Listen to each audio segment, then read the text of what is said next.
Christ Triumphant, June 4th, Daily Devotional by Ellen G. White. Anger at God's messengers. Ahab said unto him, Art thou he that troubleth Israel? And he answered, I have not troubled Israel, but thou and thy father's house, and that ye have forsaken the commandments of the Lord. 1 Kings chapter 18, verses 17 and 18. God would have been with Ahab if he had walked in the counsel of heaven, but Ahab did not do this. He married a woman given to idolatry.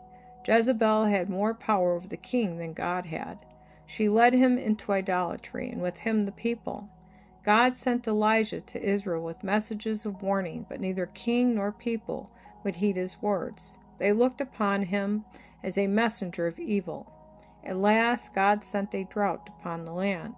Did the people discern and acknowledge the object of this judgment and humble their hearts before him? No. Jezebel said that the prophets of Jehovah had brought this calamity upon them.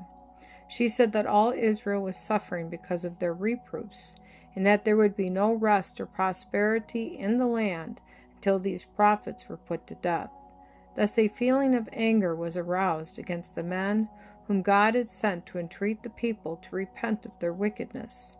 Many holy men died for their testimony.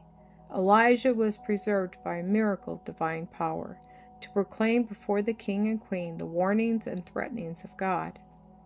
Go show thyself unto Ahab, God said to Elijah. When the king and the prophet met, Ahab said, Art thou he that troubleth Israel? But Elijah said, I have not troubled Israel, but thou and thy father's house, and that ye have forsaken the commandments of the Lord, and thou hast followed Baalim. 1 Kings chapter 18, verses 1, 17, and 18. He told Ahab to gather the prophets of Baal together, and then came a wonderful manifestation of the power of God. All day long the false prophets called upon Baal, but received no response. When Elijah appealed to the God of heaven, the answer was at once given him. The prophets of Baal had prayed wildly and incoherently.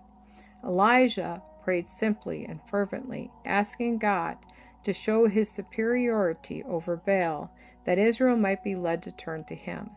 As his prayer ascended, the answer came. Fire descended from heaven and consumed the sacrifice and the water with which it had been drenched. Seeing this wonderful manifestation of power, Israel cried, The Lord, He is the God. 1 Kings chapter 18, verse 39. While their hearts were touched and softened by the miracle they had witnessed, Elijah took this opportune time to slay the false prophets.